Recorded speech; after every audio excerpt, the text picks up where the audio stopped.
this is a sign that this is the beginning of a new chapter. And so you're here. I'm going to get choked up. I'm here for a reason. You're here for a reason. Even you, yes, you here, you at home, you're here for a reason watching this. You could be doing something else. Nothing else is important, but you could be doing something else. I want you to think about what's the new chapter. What is it? So I think I have more confidence. I'll get more clients. I'm a wedding photographer. You're a wedding photographer and you get more clients. More clients. I can charge more. Yes. I can. How much do you charge right now? Right now, not enough. What do you charge? For 10 hours, 2,100. Okay, and what do you want to charge? I want to charge like 4,000, 5,000. Okay, and what's the story you're telling yourself about why you can't charge that? The story, I'm not good enough. I don't have enough equipment. I don't know if people are going to like what I do. Do you like what you do? Do you see? We just got it right there. The thing, this is really good. Okay. So the thing that I want you to think about is that at the heart of this, you have a story that you're not good enough as a photographer yet. Is that true? I think my thing is always been a perfectionist. But that's do we have any other perfectionists in here?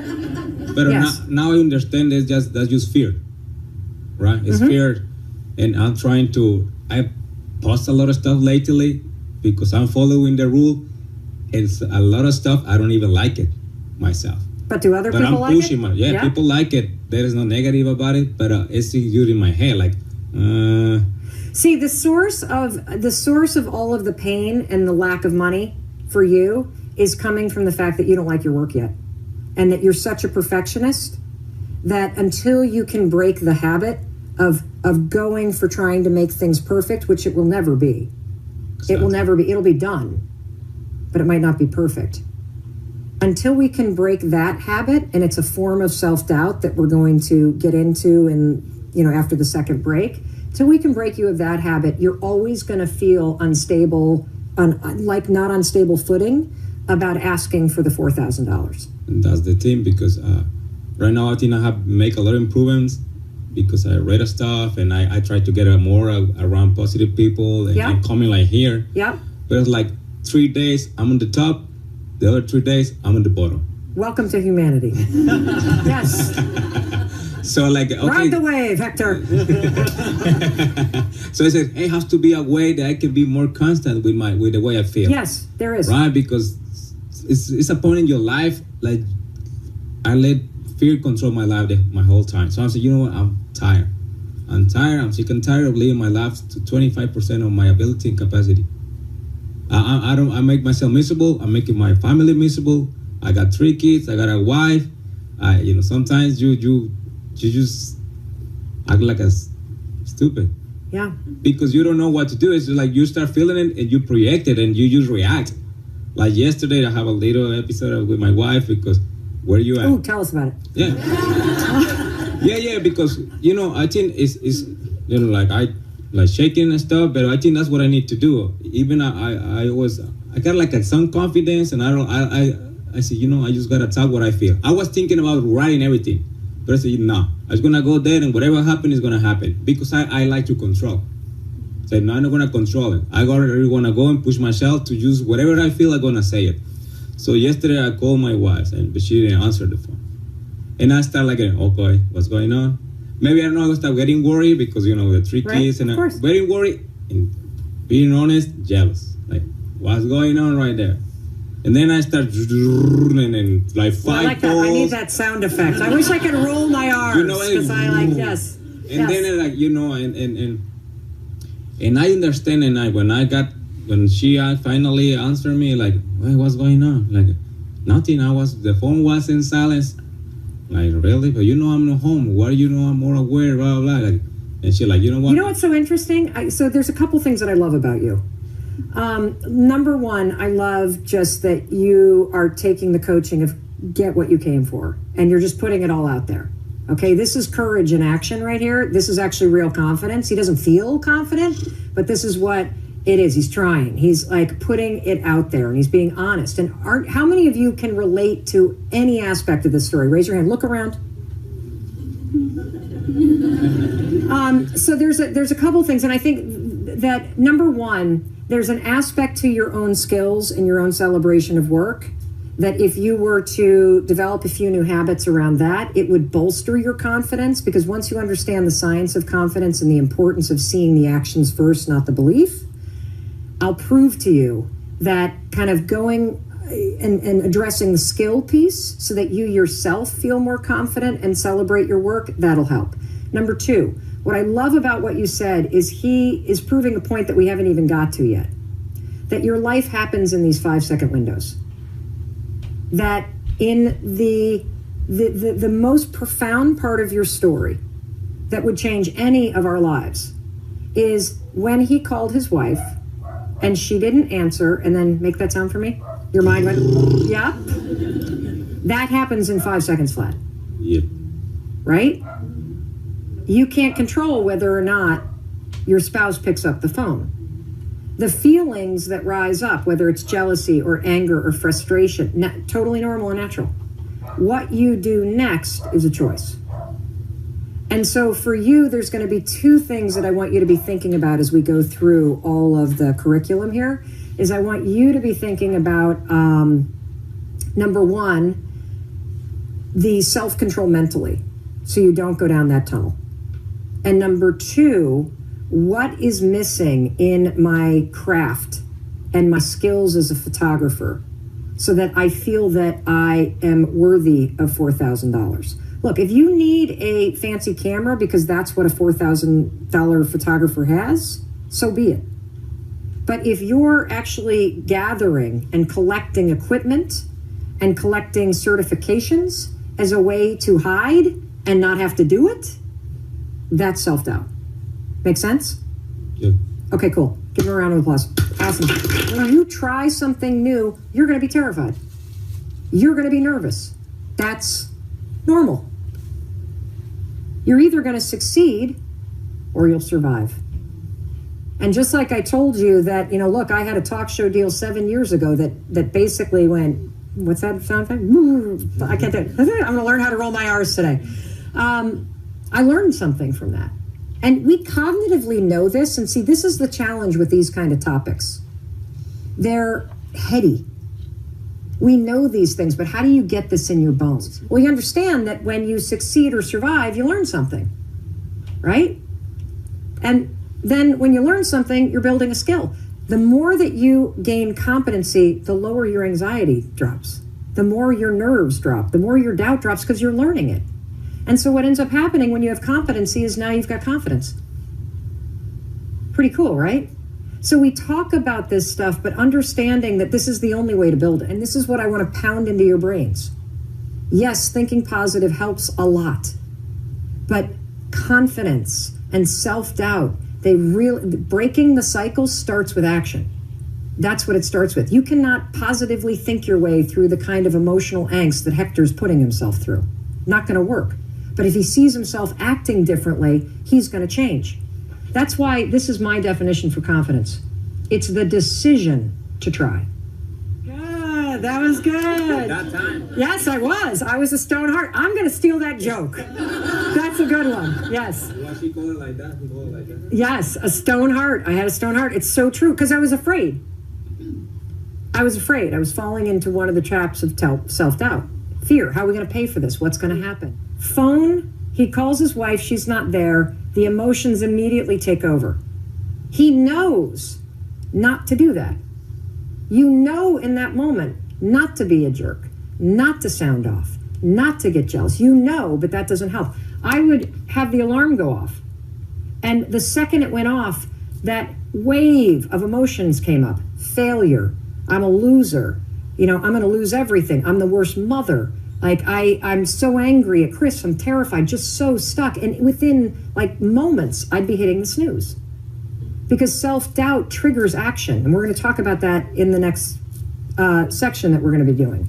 So I was stuck like a lot of us get stuck. You get stuck between knowing what you need to do and actually not doing it. It's the curse of knowledge. So the next morning, same thing, same situation as with Hector. The alarm goes off. Immediately the feelings rise up, right? Because you can't control how you feel. I felt overwhelmed. I felt like a loser. I felt like a bad mom. I did not feel like getting up. Feelings are normal. But you can always choose what you do and what you think. So I went 5, 4, 3, 2, 1. I know it's the dumbest story you've ever heard, but this is actually what happened. And I stood up. And I'll never forget it, you guys. It was a really strange moment. It was one of those chapters beginning. And then the next morning, the alarm goes off, and I had the Hector moment. We're going to now call it the Hector moment. I'm the stone heart. He's the Hector moment. I had the Hector moment where the emotions, the alarm goes off. I don't feel like getting up. I'm still angry at Chris. We still have all these problems. I'm still the loser mom. 5, 4, 3, 2, 1, I'm getting up. The next morning, 5, 4, 3, 2, 1, I'm getting up. And that's when it hit me. It hit me that, oh my God, in 5 seconds flat, either self-doubt wins or you do. In 5 seconds flat, either your feelings dictate what you're about to do or you do. In 5 seconds flat, you can change anything, and that changes everything in life, because this is the secret to self-monitoring. Whatever it was that you said that you wanted more money, you wanted more, the ability to be able to focus, you wanted to change your relationship. It comes down to changing who you're being every single time.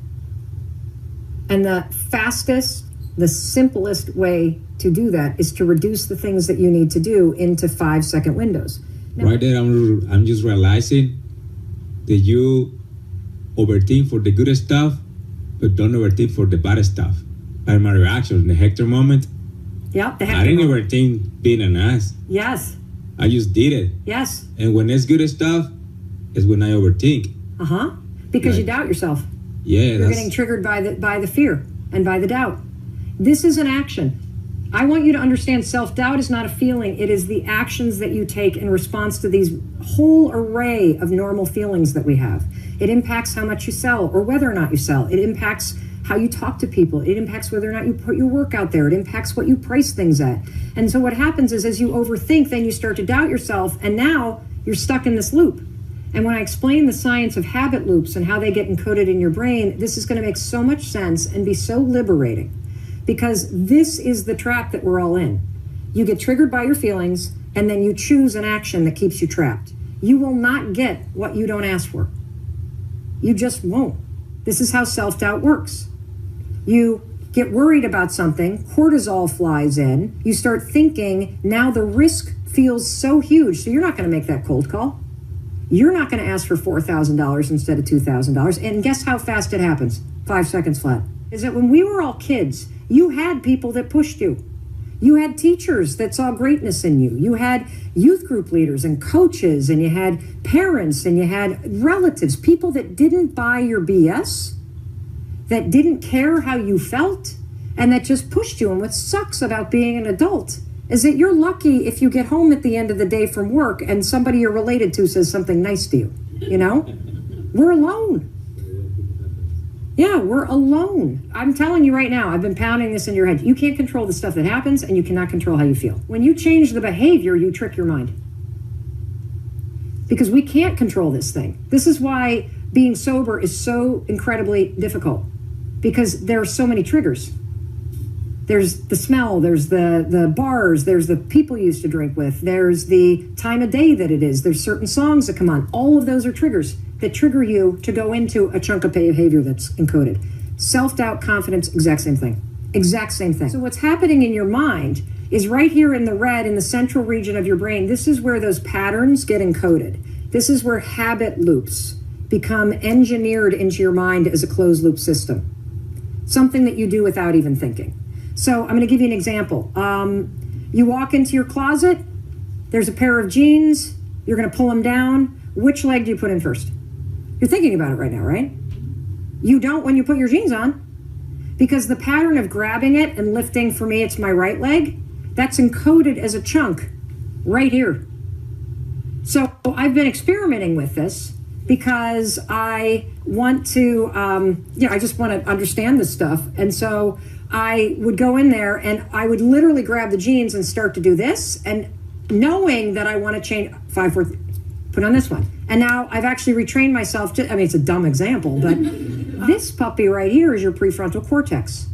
If I were to pick up a camera and try to learn what some of you know, this would be blinking. Seriously, like a Christmas tree lights, blinking. This part of your brain is active in functional MRIs when you're learning new behavior, when you're acting with courage, and when you're doing any kind of strategic thinking. So in order to change yourself, we got to get you out of here, and we got to activate this part of the brain. And what's cool about the 5-second rule, because this part of the brain will fight you on changing, because you already know you're supposed to put your right leg in first. This part of the brain is active when I'm training myself to interrupt those impulses and use this one. So this part of the brain makes it harder. This part of the brain makes change easy. When you count backwards, 5, 4, 3, 2, 1, you activate the prefrontal cortex. That's what's happening. Nothing in life is permanent. You can change anything at any time. You can change your thinking patterns. You can change your behavior. You can change who you hang out with. You always are in control. Any other quick questions? Yes, Hector. Yeah, first I want to say also that I was doing 2 things. Avoiding because when I feel like the worry, yes, I decide to think of something else. Yes. I didn't change the word for excitement. Okay. You know what I was doing? I was trying to understand the feeling. Mm-hmm. And I was so much time like trying to understand like why I feel that way. I went to my childhood. Who else does that? You spend all this time like, why am I feeling this way, right? That kind of stuff. And now I say, okay, you gotta change the anchor to that. Yes. And you also let the feelings come. So the feelings are normal. Do not focus on the feelings. Feeling jealous is normal. Listening to it's a choice. Feeling anxious and scared is normal. Listening to it is a choice. And so in those 5-second windows, when you feel feelings come up, don't add to them. Choose to act differently. And now you also know using 5, 4, 3, 2, 1 and anchor thoughts, you can stabilize what your body is doing and you can redirect what your mind is thinking about. So then the question is about raising prices, right? Yes. For example, like yes. feeling more value for my own work. Yeah. So I because it's been something my whole life, maybe it's not, you're not going to change from one day to the other. Bueno, that's my, maybe you can. So do you want to raise your prices from 2,100 to 4,000? Yes. Then do it. Just like that. Yes. That's easy. And you're not going to feel like you're ready for it. But nobody's going to come out and be like, oh, 2,100, I think you're worth 4. I'll pay you more. But they might say, 4, could you do 3? And then you get to choose, yes or no. See, the problem is that what'll happen if you underprice yourself is you will actually start to resent the customers that are paying you for what you asked for. When you start to feel that way, it is time to raise your prices. Because it's not their fault that all this stuff is getting done so cheaply. It's your fault for charging that much. And so, yes, if you want to get paid $4,000, ask for it. They can always say no, and so can you. And you're not going to feel ready. That's part of the imposter syndrome. And so as you feel that angst, if it doesn't go away with you asking 4, no, it's a numbers game, right? Then you go to work for what is it that makes you uncomfortable. And you did say something about how you're not totally proud of your work. So I would share your work more on social media. And if there's a particular kind of class that you need to take from Creative Live to up the skills, take it. Okay? But continue to ask for 4. Yes. Danny. Mine is just actually a comment to Hector, but sometimes when and that I've noticed, you're dealing with somebody that undervalues their own product, it makes the customer also undervalue your product as well, especially if you are so much cheaper or inexpensive than the other. Then it's like, okay, well, then maybe I shouldn't go with him because I want really good quality photos. So sometimes when you undervalue, they'll undervalue it as well. And you can also do my trick. That's excellent advice, Danny. You can ask them, what's your budget? Because then and you can say, if they say my budget's $2,000, you say, oh, my starting price is 4. So I have these 5 rules, these 5 habits. No phone in your bedroom, period. When your phone is next to your bed, which most of us have it there, What I know is that before you get out of bed, you're going to do this in the morning. And your dreams are not on your phone.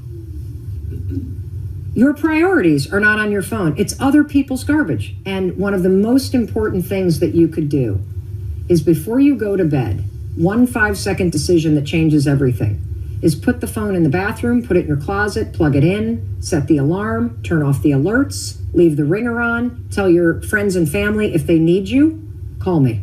Don't text. This is rule number 2, no snooze. It's now in the closet and you're screwed. You got to get out of bed. The snooze button, when you hit it and you develop a habit of doing it, or even just you hit it once, you are engaging in a behavior that impacts your productivity for up to 4 hours. So you have put yourself in a state by hitting the snooze alarm that impacts speed of processing, ability to focus, all of it. And it lasts about 4 hours. It's not that you didn't get enough sleep. You'd be much better off if you could only sleep 5 hours, not hitting the snooze button, but jumping in a cold shower. You'll literally will be alert, you won't have interrupted the sleep cycle, and you are now in a position neurologically to get up and to do what you need to do. The third rule, so then I get my stuff and I go into the kitchen and I've got my little journal and I do what I call 30 before 7:30. So I have developed this habit that has fundamentally changed my business. So before I look at the phone, before I get other people's to-do list, before I get distracted by the rest of the world, I get out of bed, I don't look at my phone, I sit down and I find about 30 minutes. And then there's a particular way in which I plan. And I'm going to show you that in just a second. This is a game changer because for those of you that cannot find time, this gives you the time you can't find. And this is the other reason why it's a game changer. So because you got up and you didn't hit the snooze button, you're not struggling with sleep inertia, so you're alert. The second thing is that Dan Ariely, the professor and best-selling author, has figured out that the best 2 hours of the day for your brain are the first 2 hours. So the first 2 hours of the day, best 2 hours for your brain. So if you can dedicate some of that time to the stuff that matters to you, you win. So then I fill out this form, and you'll see I've got my little gauge, depleted, meh. But I want to show you a particular aspect of this. I want to show you this. So rule number 4, when you sit down to do your 30 before 7:30, or whenever you end up doing, it might be 5 minutes before 6 a.m., whatever. I want you to focus on one small move. We've talked about this so much today. One small move. That's it. And I want you to plan it in a particular way. Okay? First, you're going to identify the project you're working on. Today, my project for me. It could be that you're going to go to therapy. It could be that you're going to exercise today. It could be that you're going to, write out a module for your improv sales business. It could be that you're going to, what is your project? What is the project that matters most to you? It could be anything today. One thing for you. Second thing you're going to do, you're actually going to write down, why does it matter to you? Remind yourself, in this particular example, publishing my first novel inspired by my grandmother's remarkable life that I've been wanting to write for years. Why does this matter? I'll feel so proud of myself for actually doing it. You don't have to have 3, just write 1. I hate my job, and I've always dreamt of being a writer. Working on it will help me stop thinking and get started. When you identify why something matters to you, you elevate it as a priority in your mind. You actually activate this part of your brain where when you set a to-do list and you prioritize it, your mind is designed to hold it as an open task. And then it reminds you of it. What's it called, Mandy? The Zeigarnik effect is what you're leveraging here. We're also leveraging in this, the third thing, one small action I can move forward. Today, my project that I'm working on is, this project matters to me because one small action I can take to move forward is. I cannot stress enough, next to not sleeping with the phone, this little planning strategy, which is backed by research, will change everything, because the Zeigarnik effect is something that you are leveraging in terms of your brain. brain anchoring on this, and you're leveraging research from the Harvard Business School on what's called the progress principle. When they crunch the data on what makes somebody feel like they've had a good day, what makes somebody feel like work is going well, what makes somebody feel proud of themselves, it's all the same. All the same. Did you make progress on something that matters to you? If you didn't, your day feels like a waste of time. So we are leveraging the progress principle and the way that your brain works to help you focus on one small action. So once you get here, either do it now or find the time when you're going to do it. Now, here's the benefits of this. We activated the progress principle, and when you figure out what matters to you and you focus on one small action, just forward, I don't care how little it is, forward is forward, folks. It increases people's rates of completion on the overall project to 76%. It sounds so stupid that these little things work, but they unlock aspects of the way that your brain naturally works to your advantage. So when you pick one small move forward, it makes it easier to try, doesn't it? And when you try, you reduce self-doubt because you see yourself taking action. You know from the confidence competency loop that actually builds confidence. And then, of course, because you have progress based on all this research that's coming out of the Harvard Business School on something that matters, it actually creates this momentum effect. So this teeny little tweak, one selfish project for you, remind yourself why this is important, and one teeny little move you're going to make forward, and you win every time. Now, let me show you this crazy trick that will also change things. Plan when you quit working. Let me remind you that 96% of creative breakthroughs don't happen while you're working. So super important. So the 5 habits: no phone in the bedroom, no snooze, 30 before 7:30, or make whatever thing it is that you want to do. One project that matters. That's it. One project that matters in one small way, and set a quitting time. If you have a problem that can be solved with action, you don't have a problem. And even if the problems that you feel that you face are mental, you can solve them with action. And you also now know how. See it, spot it, 5, 4, 3, 2, 1, and move. That is what's going to work every single time. And if you can start to absorb this idea that confidence in every aspect of your life is just the decision to try.